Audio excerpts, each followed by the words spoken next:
नमस्कार. मी गणेश मानकर इन्फिनिटी स्पर्धा परीक्षा अकॅडमीच्या या नवीन व्हिडिओमध्ये तुम्हा सर्वांचे स्वागत आहे. अंगणवाडी मुख्य भरती 2025 26 फेब्रुवारीच्या शिफ्ट 1, 2, 3 तर या तिन्ही शिफ्टमध्ये कोणते प्रश्न विचारलेले होते, पॅटर्न कशा संबंधीचा होता आणि तुमच्या येणाऱ्या शिफ्टसाठी काही माहिती देखील आपण आजच्या या व्हिडिओमध्ये तुम्हाला दिलेली माहिती देखील तुम्ही जाणून घ्या. याच्यासाठी व्हिडिओ हा शेवटपर्यंत पूर्ण बघा. तत्पूर्वी इन्फिनिटी स्पर्धा परीक्षा अकॅडमी नावाने आपलं YouTube चॅनल आहे, याला सबस्क्राईब तुम्ही करून ठेवा, कारण की या सबस्क्रिप्शनच्या माध्यमातून तुम्हाला एक्झाम ॲनालिसिस, कंटेंट, अपडेट या सर्व गोष्टी मिळत राहतात. म्हणून तुम्ही आपलं इन्फिनिटी स्पर्धा परीक्षा अकॅडमीचं हे चॅनल आहे, तर याला जरूर सबस्क्राईब करा. जीके जीएस मध्ये कसे प्रश्न विचारलेले होते ते आपण एकदा पाहूया. कॉर्न स्टार्च कशासाठी वापरतात, तर याच्या संबंधीचा प्रश्न होता. पुढे 20व्या शतकात शिवाजी महाराजांचा वारसा कोणी चालवला, हा एक प्रश्न होता. एकलव्य मॉडेल रेसिडेन्सी स्कूल याच्याशी संबंधित एक प्रश्न होता. जागतिक कुटुंब दिन कधी साजरा केला जातो, तर तो 15 मे रोजी साजरा केला जातो. महाराष्ट्राला नर्मदा नदीची सीमा किती लागते, नर्मदा नदीची सीमा फारच आय थिंक लागते का फारच कमी लागते ती. युनिसेफचे पूर्ण नाव काय आहे, युनायटेड नेशन चिल्ड्रन फंड्स हे त्याचे जे आहे तर तो लॉंग फॉर्म आहे. महाराष्ट्रातील अपीलीय अधिकाऱ्यांची नियुक्ती कोण केली जाते, तर हा आरटीआय कायद्यासंबंधीचा प्रश्न होता. आरटीआय कायदा माहितीचा अधिकार कायदा 2005 चा, याच्यावर हा प्रश्न होता.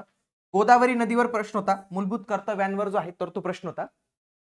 अब्दुल कलाम आहार अमृत योजना याच्यावर जो आहे तर तो प्रश्न होता. भारतरत्न डॉक्टर एपीजे अब्दुल कलाम अमृत आहार योजना ही महाराष्ट्र राज्य सरकारची एक योजना आहे.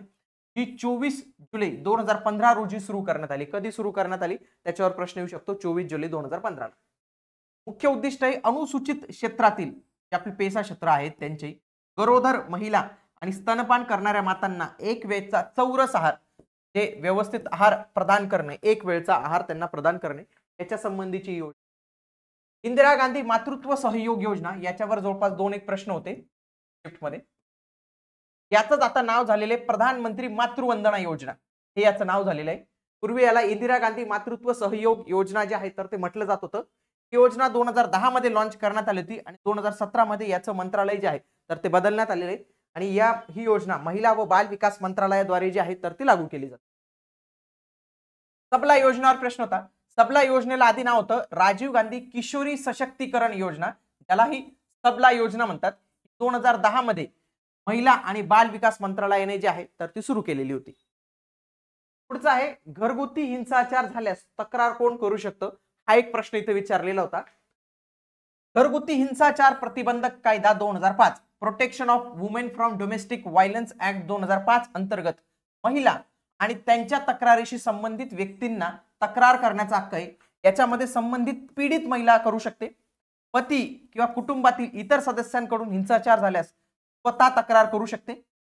महिलेच्या वतीने खालील व्यक्ती तक्रार करू शकतात: आई, वडील, भाऊ, बहीण आणि इतर नातेवाईक, शेजारी, मित्र, सामाजिक कार्यकर्ते, महिला संघटना आणि स्वयंसेवी संस्था तर या तक्रारी करू शकतात. तर या कायद्यात याच्याविषयी तरतूद करण्यात आलेली आहे. पोषण ट्रॅकर कधी सुरू करण्यात आलेलं होतं, तर हे पोषण ट्रॅकर 2021 1 मार्च 2021 मध्ये हे जे आहे तर ते सुरू करण्यात आलेलं होतं पोषण ट्रॅकर. कलम 14 वर प्रश्न होता की कलम 14 कशाशी संबंधित आहे, तर कलम 14 आहे राईट टू इक्वॅलिटी म्हणजे समानतेचा अधिकार देतो. हा म्हणजे कायद्यासमोर समानता हा एक याचा महत्वपूर्ण आहे. कायद्यासमोर सर्व समान आहेत, तर हा कलम 14 मध्ये आपल्याला ही माहिती मिळते. पुढे कळसुबाईवर प्रश्न होता. महाराष्ट्रातील सर्वात उंच शिखर हे कळसुबाई आहे. याची उंची लक्षात ठेवा 1646 मीटर आहे. सह्याद्री पर्वतात आपल्याला बघायला मिळतं. शोषणाविरुद्धचा अधिकार याच्यावर हा प्रश्न आलेला होता. भारतीय संविधानातील कलम 23 आणि कलम 24 हे शोषणाविरुद्धचा अधिकार आहे. कलम 23 मध्ये सांगितलेले की मानव तस्करीला प्रतिबंधित करण्यात आलेलं आहे आणि कलम 24 नुसार मानव तस्करीला प्रतिबंध आणि कलम 24 नुसार 14 वर्षाखालील मुलांना कोणत्याही कामास ठेवणे हे प्रतिबंधित करण्यात आलेले आहे. तर हे कलम 24 मध्ये आपल्याला पाहायला मिळतं. पुढचं 2011च्या जनगणनेनुसार शहरी आणि ग्रामीण लोकसंख्या किती होती. 2011च्या लोकसंख्येनुसार लोकसंख्या होती 121 कोटी. ग्रामीण लोकसंख्या शहरी लोकसंख्या होती 37.7 कोटी. जवळपास 31.16% लोक ही शहरात राहतात भारतात. ग्रामीण लोकसंख्या होती 83.3 कोटी, म्हणजे 68.84, म्हणून काय म्हणतात की असली भारत तो गाव में बसता है, तर ते हेच आहे.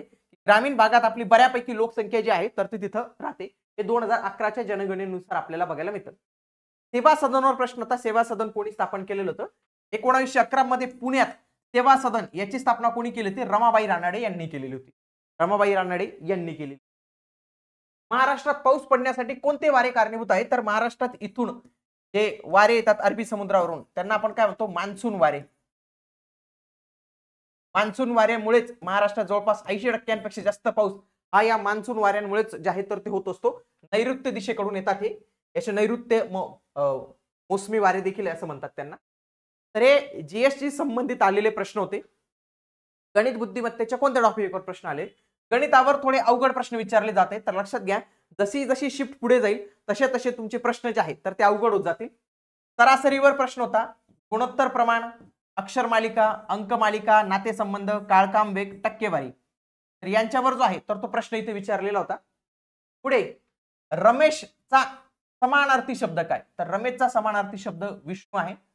तपशीलचा विरुद्धार्थी शब्द विचारलेला होता, तो आहे संक्षेप का सारांश.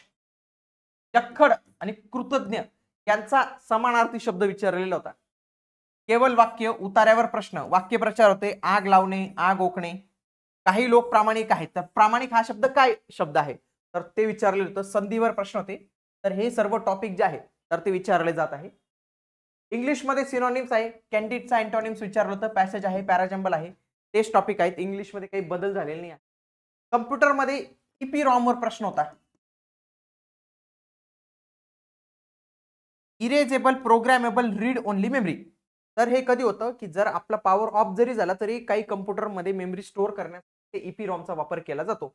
इनपुट आउटपुट डिव्हाइस, प्रत्येक शिफ्टवर याच्या संबंधी जो आहे तर तो प्रश्न आहे. CPU वर प्रश्न विचारत आहेत तुम्हाला, ते फिक्स. ICDS वर कोणते कोणते प्रश्न होते ते आपण पाहणार आहोत. बाल न्याय, मुलांची काळजी आणि संरक्षण कायदा 2015 वर प्रश्न होते. अंगणवाडी वर्करचा प्रशिक्षण कालावधी किती असतो याच्यावर प्रश्न विचारलेला होता. किशोरी शक्ती योजना, बेटी बचाओ बेटी पढाओचं ब्रीद वाक्य इथं विचारलेलं होतं. बघा, बेटी बचाओ बेटी पढाओ प्रत्येक शिफ्टला याच्यावर जो आहे तर तो प्रश्न आलेला आहे. ECCE course, early childhood care and education course, याच्यावर प्रश्न होता. प्रधानमंत्री मातृवंदना योजना, नवसंजीवनी योजना, शुभमंगल सामूहिक विवाह योजना आणि पाळणाघर क्रेंच योजना याच्यावर जो आहे तर ते आपल्याला प्रश्न पाहायला मिळतात. मातृत्व लाभ, पोक्सो कायदा, सक्षम अंगणवाडी 2.0 याच्यावर आपल्याला प्रश्न पाहायला मिळतात. तर हे तिन्ही शिफ्टला आलेले प्रश्न होते. 27ला आणखी त्याचे थोडे अवघड प्रश्न येतील आणि उरलेले 2 मार्चला थोडे आणखी अवघड प्रश्न येऊ शकतात. जे उमेदवार याची तयारी करत असेल तर त्यांनी या सर्व प्रश्नांची व्यवस्थित पद्धतीने तयारी जी आहे तर ते करून घेणे इथं गरजेचं आहे. जाताना तुम्ही इन्फिनिटी स्पर्धा परीक्षा अकॅडमी हे आपलं YouTube चॅनल आहे, तर याला तुम्ही जरूर सबस्क्राईब करून ठेवा, कारण की याच्यावर तुम्हाला 27चं, 2 मार्चचं आणि येणाऱ्या समाज कल्याणचं देखील अनालिसिस याच चॅनलवर मिळणार आहे. भेटूया आता आपण पुढील व्हिडिओमध्ये. तोपर्यंत जय हिंद, जय महाराष्ट्र.